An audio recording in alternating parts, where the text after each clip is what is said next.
Merci à Admical de m'avoir invité à cette rencontre.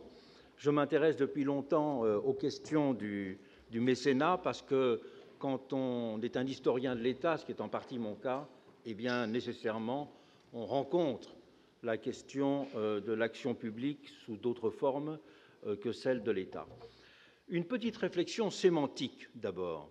Monsieur Davies disait tout à l'heure qu'il avait hésité à venir à cette rencontre car le terme de mécénat ne lui disait rien en anglais. Il est vrai qu'en anglais, il y a trois termes qui rentrent dans les catégories que nous employons.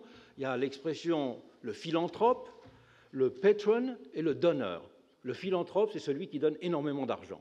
C'est l'ami de l'humanité. Le patron, c'est celui qui contribue sérieusement. Et donneur, c'est celui qui donne des petites sommes. En France, on a choisi une autre voie. Parce que Mécénus, vous le savez, était un ministre d'Auguste, un ministre un peu corrompu, un peu débauché aussi. Mais il faisait compenser en quelque sorte ses actions privées discutables par une munificence dans ce qu'il distribuait aux arts et aux lettres. Et en France, pays que Tocqueville le rappelle sans arrêt, était un pays marqué par l'égalité, eh bien, il y a besoin de temps en temps de petits sursauts de mémoire aristocratique pour faire marcher les choses. Et le terme de mécène eh bien, rappelle justement cette dimension de munificence, et le vocabulaire français a toujours plaisir à retrouver des expressions de ce genre-là, alors que d'autres emploient des expressions plus techniques. C'est notre pays, soyons donc à l'heure du mécénat. Je crois qu'il est très important, et c'était des choses qui ont été dites dans la journée, il est très important de se rendre compte que le mécénat n'a pas simplement une fonction matérielle. Bien sûr, le mécénat vise à financer des activités, mais le mécénat n'est pas simplement la béquille d'un État défaillant, le mécénat n'est pas simplement quelque chose d'utile en termes de disette budgétaire. Je crois qu'il est très important de souligner qu'il y a des fonctions sociales propres au mécénat. Qu'en dehors même, ce qui est évidemment sa première fonction, d'apporter un soutien matériel à un certain nombre d'actions, d'entreprises et de projets. Mais le mécénat a aussi une fonction sociale que l'on peut définir sur trois plans essentiellement. D'abord, le mécénat est une entreprise, pourrait-on dire, de construction d'une citoyenneté concrète. Très souvent, la citoyenneté, elle est abstraite. C'est la citoyenneté lointaine du bulletin de vote. C'est la citoyenneté du contribuable. Avec le mécénat, c'est une citoyenneté immédiate, une citoyenneté de l'attention à autrui. On pourrait dire une citoyenneté de la proximité. Et c'est la grande différence entre le don et l'impôt. L'impôt est un prélèvement anonyme, lointain, c'est une boîte noire, alors que le don est quelque chose dont on suit le cheminement, qui est parfaitement visible. Et donc, derrière le mécénat, il y a aussi cette fonction d'implication de personnes, cette fonction d'engagement, cette fonction de rapprochement. Un sociologue américain très connu dit qu'une des difficultés du monde contemporain, c'est que nous vivons dans des sociétés d'éloignement. Eh bien, le mécénat rapproche les individus, rapproche des éléments dans la société, et ça, c'est une fonction absolument essentielle. Je crois qu'au-delà donc de la dimension matérielle, il faut reconnaître cette participation du mécénat à une fonction de citoyenneté, de rapprochement des citoyens. Ce qu'on appelle en anglais aussi le souci du care, l'attention à autrui. Une deuxième fonction sociale du mécénat, c'est que le mécénat favorise l'expérimentation et l'innovation. Or, dans notre société dans laquelle l'État est très puissant, l'innovation est difficile, parce que si l'on veut changer les choses à travers des grandes règles générales, on le voit en permanence, c'est très long, c'est très lourd, et ce n'est pas toujours très efficace. Donc il y a une fonction spécifique du mécénat, c'est d'être naturellement, je dirais, un instrument de développement des expérimentations. Or, nous avons besoin d'expérimentation. Comme il y a besoin d'innovation dans le domaine industriel, il y a besoin d'expérimentation en permanence dans le domaine social. C'est donc une deuxième fonction essentielle du mécénat. Une troisième fonction, eh bien, c'est d'enrichir la définition de l'intérêt général. Pendant très longtemps, on a pensé que l'intérêt général était quelque chose de simple qui se définissait par la distinction vis-à-vis de l'intérêt particulier. Et c'est la raison pour laquelle c'est la monarchie qui a d'abord mené la lutte contre les fondations.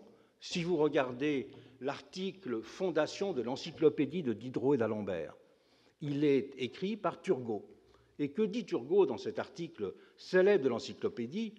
Que les fondations sont des ennemis de l'intérêt général, car les fondations prétendent à la perpétuité sociale, alors que seul l'État est habilité à représenter la perpétuité sociale.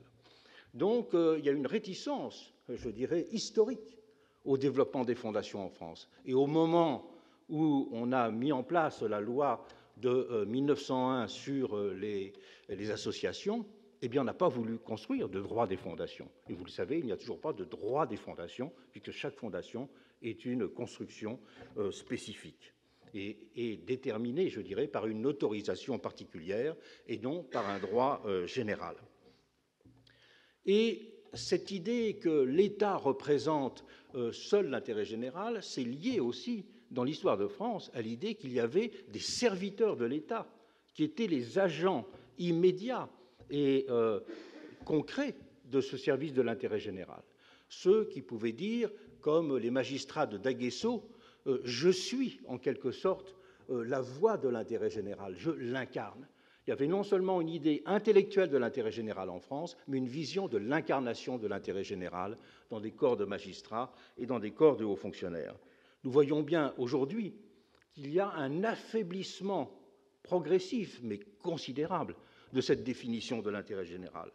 On voit bien que ce qu'on a appelé, ce que Durkheim appelait au XIXe siècle le corporatisme de l'intérêt général, veut dire quelque chose en termes de corporatisme, mais beaucoup moins d'intérêt général. On voit aussi que cette définition de l'intérêt général reposait sur une idée très fondamentale, c'est qu'il y avait un représentant de l'unanimité sociale. Et dans la fonction monarchique, le monarque, ça n'était pas simplement celui qui était élu, c'était celui qui incarnait la nation. Il était l'unanimité sociale. Mais nous vivons dans des sociétés qui sont des sociétés qui vivent et dont le sort est déterminé, quant à ses dirigeants, par des scrutins majoritaires.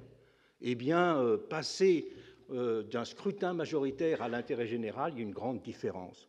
Et un des buts du monde des associations, du monde des fondations, c'est de combler en quelque sorte cet écart qu'il y a entre une définition idéalisée de l'intérêt général et des moyens de sa mise en œuvre qui sont devenus de plus en plus visiblement déficients. Donc, pour cette raison, il y a un rôle croissant dans nos sociétés à donner à cette recherche de l'intérêt général à travers ce monde des fondations. Et je crois qu'on peut dire, d'un certain point de vue, qu'il y a une pluralisation de la définition de l'intérêt général.